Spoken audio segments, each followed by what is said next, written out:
Information sur Cam News 24, mesdames, messieurs, bonsoir. Les titres de l'actualité. Présidentielle 2025, déjà 31 candidatures reçues par Elections Cameroun à quelques heures de la fermeture des dossiers. Ce dimanche, 3 nouvelles candidatures sont venues se greffer à la longue liste des dossiers déjà reçus jusqu'ici par la commission ad hoc à travers le pays. Les réactions des candidats en début du journal. Et également, ce soir, la sécurité routière pour limiter les risques d'accidents sur les routes à travers le pays, notamment pendant la période de grandes vacances. C'est l'objectif qui vient de se donner la délégation régionale du transport pour la région de l'Ouest, initiant ainsi un atelier de recyclage. Voilà pour les titres et on se retrouve juste derrière cette respiration.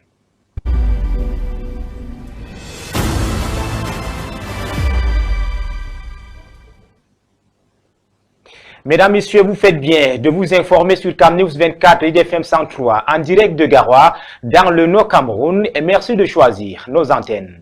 Le compte Tarebou est lancé à la Direction générale des élections. À moins de quelques heures de la date limite fixée pour le dépôt des candidatures, la machine électorale continue de s'emballer. 3 nouveaux noms sont venus allonger la liste des prétendants à la magistrature suprême. Leurs dossiers de candidature ont été déposés hier dimanche. Écoutons leurs réactions. Je viens de déposer mon dossier de candidature à Elecam. Et il reste à Elecam maintenant de faire son travail. Vous savez qu'il y a une étape, il y a cette première étape où Elecam doit proclamer une première liste. Et la liste définitive est proclamée par le Conseil constitutionnel. Donc, nous allons attendre d'abord que Elecam proclame sa liste. Le mouvement progressiste renaît de ses centres après le départ de son ancien coordonnateur général. Nous n'étions pas candidats en 2018. Nous avons respecté les engagements pris lors de notre convention du 6 janvier 2024 à Bomono. Nous osons croire que l'expression le MP is back aura toute sa place. L'élection du président de la République constitue un temps fort de la vie d'une nation. C'est la fonction suprême. C'est la clé de voûte de la République. Il va sans dire qu'il faut être armé pour affronter cette responsabilité. Nous l'avons fait dans notre formation depuis à peu près 1991. Reparlons de la conférence semestrielle des gouverneurs des régions qui s'est achevée jeudi dernier à Yaoundé. Le ministre de l'administration territoriale, Paula Tanganji, prescrit aux chefs des terres l'installation des cellules de veille sécuritaire et le renforcement du renseignement prévisionnel.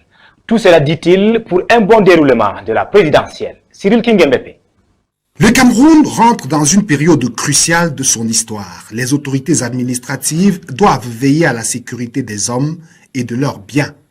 Je voudrais rappeler à tous les acteurs politiques, les promoteurs des ONG et associations aux ordres, les détracteurs coupables d'intelligence avec les ennemis de la République, que la mise en garde du chef d'État, son Excellence Paul Biya, en 1992, reste plus que jamais d'actualité. Je cite encore, il ne faut pas jouer avec le Cameroun. Fin de citation. Le rappel du job description des autorités administratives ne laisse aucun espace à la maturation d'actes répréhensibles. Les gouverneurs des régions, les préfets et les sous-préfets doivent dès à présent installer les cellules de veille sécuritaire, renforcer la recherche du renseignement prévisionnel, mener une lutte sans merci contre le trafic et la consommation de drogues et stupéfiants, traquer sans relâche et interpeller les bandits de grand chemin, poursuivre l'identification obligatoire des conducteurs de mototaxis. La tolérance zéro est la règle au cours des 10 semaines qui précèdent le scrutin. Dès la publication prochaine des listes de candidatures, rappelle le ministre de l'administration territoriale, aucune forme de contestation ne sera admise. Le conseil aux candidats recalés attendre l'élection de 2032. À Lolabé, petit village de l'océan, un grand rêve se fait jour. C'est le projet tant attendu à Kribi. Il s'agit d'une raffinerie moderne intégrée et d'un dépôt de stockage. La première pierre des installations était posée par Nathalie Moudiki, la représentante de l'administrateur directeur général de la SNH, Lucas Mebenga. La promesse est gravée dans le marbre, sur les hauteurs du village Lolabé, à Kribi, et en présence des populations et d'un parterre de personnalités, un engagement est pris. Celui de bâtir une raffinerie moderne intégrée et un dépôt de stockage des réserves stratégiques de carburant. Capacité de stockage du terminal en gestation, 250 000 à 300 000 mètres cubes, extensible. De l'initiative sur le haut patronage de son Excellence, Monsieur le Président de la République, Monsieur Paul Biya, que nous sommes en train de mettre en place le tank farm et la raffinerie pour valoriser le pétrole brut camerounais. La construction va démarrer tout de suite et nous estimons dans 1 an et demi, 2 ans au maximum, le tank farm et la raffinerie seront déjà prêts. Cette initiative, portée par des partenaires institutionnels et un consortium d'entreprises privées, se veut être d'un apport certain dans la résolution de l'équation stockage de sécurité énergétique et de logistique pétrolière au Cameroun dans un contexte de dépendance aux importations de l'or noir et d'insuffisance de capacité de stockage. La SNH a choisi d'orienter prioritairement son action vers la disponibilité permanente de l'énergie au Cameroun. Il s'agit de projets complémentaires et indissociables qui constituent une avancée majeure dans le domaine de l'économie pétrolière et au Cameroun. Pour le Cameroun, ces projets sont porteurs d'une amélioration significative de la balance commerciale, un renforcement des réserves de change et surtout la création d'emplois pour résorber le chômage des jeunes. Le gasoil, l'essence, le kérosène sont quelques-uns des produits qui seront stockés. Nous sommes ici aujourd'hui convaincus de la pertinence de ce projet et assurés quant à la stabilité politique et la vision socio-économique. Coût du projet, 114 milliards de francs CFA, revenu net annuel escompté, 20 milliards de francs CFA. Parlons à présent de la 6e et 7e session du projet d'aménagement et de valorisation des investissements de la vallée de la Benue qui a récemment eu lieu à Lagdo et à Garoua. Cet événement a été l'occasion de faire le point sur les avancées réalisées dans ces projets ambitieux qui a pour objectif de dynamiser les potentialités agricoles et économiques de la région du Nord. Boubacar Adama nous dévoile les perspectives. La 6e et 7e session du projet Viva Benue s'est tenue les 10 et 11 juillet 2025 à Lagdo et à Garoua. Cette session a été consacrée à l'évaluation des états d'avancement des travaux et des perspectives pour une bonne réalisation du projet. Les travaux ont débuté par une descente sur le terrain menée par M. Zoutene Doufene, directeur de la planification et de l'aménagement du territoire, représentant du MINEPAD. À ses côtés, Mahamad Abibou, le coordonnateur du projet Viva Benue. L'équipe a examiné la rive droite du projet où les travaux de construction du canal d'irrigation sont en bonne voie. Ce canal permettra l'irrigation de plus de 212 et 910 hectares de terres agricoles. Monsieur Mohamed, chef de mission de contrôle de la base Sino-Hydro l'O1 et l'O2, a apporté des éclaircissements sur les ambitions du projet. On va dire que la cadence d'avancement s'est nettement améliorée. Donc, on a atteint pratiquement un avancement global pour le loin les travaux sur la rive droite qui concernent l'aménagement de 3065 hectares avec une réhabilitation sur 1100 hectares. Donc, les travaux de réhabilitation avancent très bien. Vont être nécessairement finis ici, normalement, dans 2 mois maximum pour la remise des parcelles à leurs bénéficiaires. Des ambitions meilleures pour la pérennisation du projet ont été inspectées à l'exemple du centre d'innovation technologique du projet Viva Benue, un joyau architectural qui sera bientôt habité par les personnes indiquées. Le centre de gestion de l'économie rurale a fait l'objet d'une visite particulière où les membres du CEGER ont été présentés à tour de rôle. Le système de gestion efficace mis en place pour le futur a été salué par les participants. Les agriculteurs, premiers bénéficiaires du projet, ont exprimé leur joie et leur satisfaction. Ils ont souligné l'impact positif que ce projet aura sur leur vie et leur travail. Chaque campagne, d'autant plus on fait 2 campagnes par an. Chaque campagne, on nous donne une compensation qui va de se placer à la zone où on devrait produire et qu'on n'a pas pu produire. La visite de la rive gauche a permis de constater l'avancement des travaux de construction de l'usine de fabrication des canaux de conduite d'eau. Plus d'une centaine de conduites ont déjà été fabriquées et seront bientôt installées pour permettre l'irrigation des terres agricoles. La deuxième journée de la session a été consacrée à l'évaluation des états d'avancement des travaux et des perspectives pour une bonne réalisation. Les participants ont discuté des défis rencontrés pendant la saison pluvieuse qui ralentit l'avancement des travaux. Un planning de rattrapage est envisagé pour combler ce vide. Vous savez que le projet Viva Benue, c'est un projet d'infrastructure. Il y a des contraintes qui empêchent notamment que les travaux avancent normalement. Il y a par exemple les périodes de pluie où on ne peut pas accéder dans le périmètre et ça bloque les travaux. Mais pour remédier à cela, nous avons demandé aux entreprises qui exécutent les travaux de pouvoir mettre à la disposition de notre ouvrage un planning d'accélération des travaux, un planning de rattrapage pour permettre que les travaux puissent être livrés dans les délais contractuels. Les meilleures réalisations sont notamment ceux de la zone 212 et 910 hectares, l'aménagement de 50% de la zone de 1014 hectares, la construction de la digue, la construction des routes et la pose des conduites tertiaires. Le président de la séance a clos cette session par une note d'encouragement à toutes les parties prenantes, les invitant à collaborer étroitement avec la population pour une réalisation meilleure et dans le délai. Limiter les accidents sur la route, c'est l'objectif de la délégation régionale du transport de l'Ouest en cette période de vacances scolaires réputée pour son flux important des déplacements. Nous le disions en titre, un atelier de recyclage des conducteurs vient d'être lancé dans la ville de Bafoussam, car du fait non seulement des mauvais états de la route, mais des mauvaises pratiques de certains conducteurs de transport en commun. Ces dernières mettent en péril la vie des nombreux passagers à travers les routes du pays au quotidien. Robert Keyen et Viviane Tonvac nous en disent plus. Le niveau de responsabilité des conducteurs de bus de transport interurbain est important dans les accidents de la circulation enregistrés sur nos axes routiers, selon le délégué régional des transports de l'Ouest. Les causes principales sont liées à la personne, notamment au conducteur. Il y a l'excès de vitesse, il y a les mauvais dépassements, il y a les stationnements abusifs.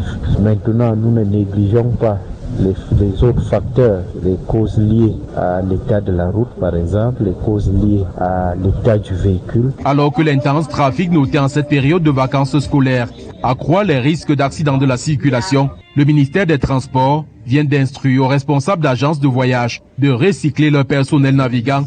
Ces recyclages viennent de débuter dans la région de l'Ouest avec un accent sur la conduite défensive. Et la conduite défensive qui est aujourd'hui une nécessité absolue pour tous les conducteurs. Ce séminaire permettrait également aux chauffeurs d'anticiper, de prévenir et de réagir de manière absolue. Et également, ce séminaire permettrait à nos conducteurs de protéger la vie de nos passagers, leur propre vie et la vie des autres usagers de la route. Ça rappelle beaucoup de notions, peut-être à certains de nous, qu'on avait oublié ou négligé. En plus des notions liées à la conduite défensive, il a été rappelé à ces chauffeurs la nécessité de se mettre dans un bon état d'esprit avant de prendre le volant et d'éviter la prise des stupéfiants. Lorsque les conducteurs prennent des notions, reçoivent de bonnes formations en salle, sur le terrain, il y a des paramètres qui peuvent le faire négliger ou oublier. Notamment, la première condition de la conduite défensive, c'est que le conducteur doit être en bonne condition physique et mentale. Si le mental n'est pas au point, et qu'est-ce qui peut affecter le mental? Il y a par exemple la consommation d'alcool, téléphone au volant, le manque de repos, la consommation des drogues. Lors de la cérémonie d'ouverture de cet atelier de recyclage des chauffeurs,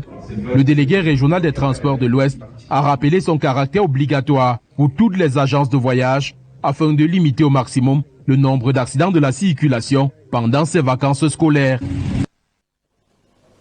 Nous restons dans les routes, plus précisément sur l'axe Edea Kribi. Se rendre à la ville parasiatique Kribi à partir d'Edea est un véritable parcours de combattant.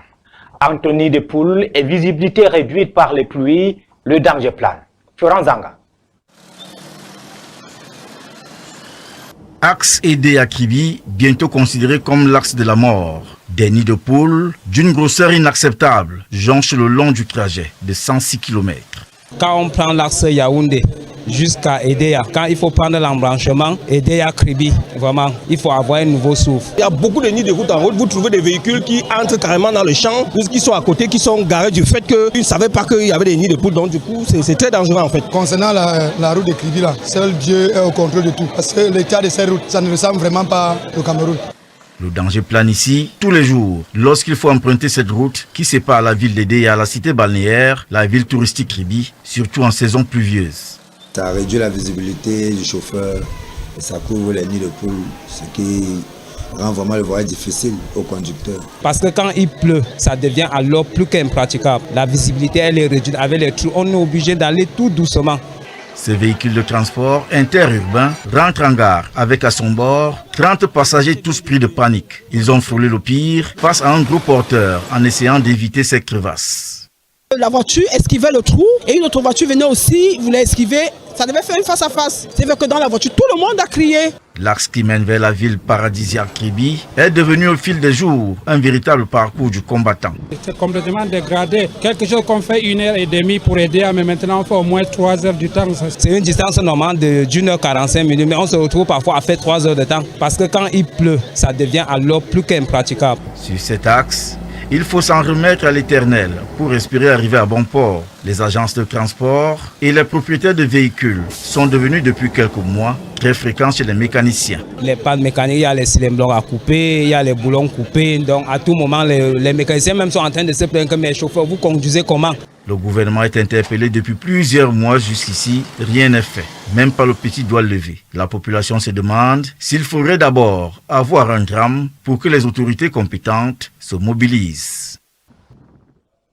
Parlons de la santé maternelle et infantile au bas de ce journal pour dire que le gouvernement camerounais a lancé son plan stratégique national de santé de la reproduction maternelle, néonatale et infantile pour la période 2025-2030 visant à réduire les taux de mortalité maternelle et infantile. Ces plans ambitionnent de combler les lacunes dans l'accès aux soins de santé, en particulier dans les régions rurales et celles touchées par les crises sécuritaires. Gisèle Koungan et Ivan Semtadiouf. La santé maternelle, infantile et nutritionnelle fait partie intégrante des objectifs de développement durable ODD, notamment l'ODD 3, qui s'attelle à la santé et au bien-être de tous à travers une prise en charge nettement améliorative de la santé procréative, maternelle et infantile, en réduisant significativement les principales maladies mentales, environnementales et transmissibles ou non transmissibles. C'est ainsi que le Cameroun a élaboré, avec le concours du Centre africain de contrôle et de prévention des maladies et de ses partenaires, son plan stratégique national pour l'amélioration de la santé maternelle, infantile et nutritionnelle sur la période 2025-2030. Lancé le 13 mars 2025, ce plan s'inscrit en droite ligne des efforts généraux fournis pour atteindre les objectifs de développement durable. Cette boussole insiste sur la couverture santé universelle à travers le chèque santé, la gratuité du traitement du paludisme chez les enfants âgés de moins de 5 ans et l'accès aux soins de santé reproductive pour les adolescents, les jeunes et les personnes âgées. Le plan stratégique national met également un point d'honneur sur la nutrition en intégrant des moyens de lutte contre la malnutrition aiguë et chronique et étudie la santé sous l'angle humanitaire, notamment dans les régions du nord-ouest et du sud-ouest où une crise socio-politique sévit depuis fin 2016. Il faut dire que la feuille de route nationale rentre dans une dynamique globale africaine plus vaste destinée à densifier les politiques de santé reproductive sur le continent. Dans cet ordre d'idées, l'Union africaine a entériné une stratégie quinquennale 2022-2026 pour la santé reproductive validée par 42 États membres. Pour rappel, les données du Cameroun affichaient un taux de mortalité maternelle de 438 décès pour 100 000 naissances vivantes en 2020, données en léger recul, soit 406 décès en 2022 d'après la Banque mondiale. Cependant, si les efforts du Cameroun dénotent des progrès, ces chiffres sont encore bien au-dessus de l'ODD 3 dont l'objectif est de faire passer le taux mondial de mortalité maternelle en dessous de 70 pour 100 000 naissances vivantes d'ici 2030. À l'étranger, au Japon, élection sénatoriale, 125 de 248 sièges étaient renouvelés lors du scrutin du dimanche.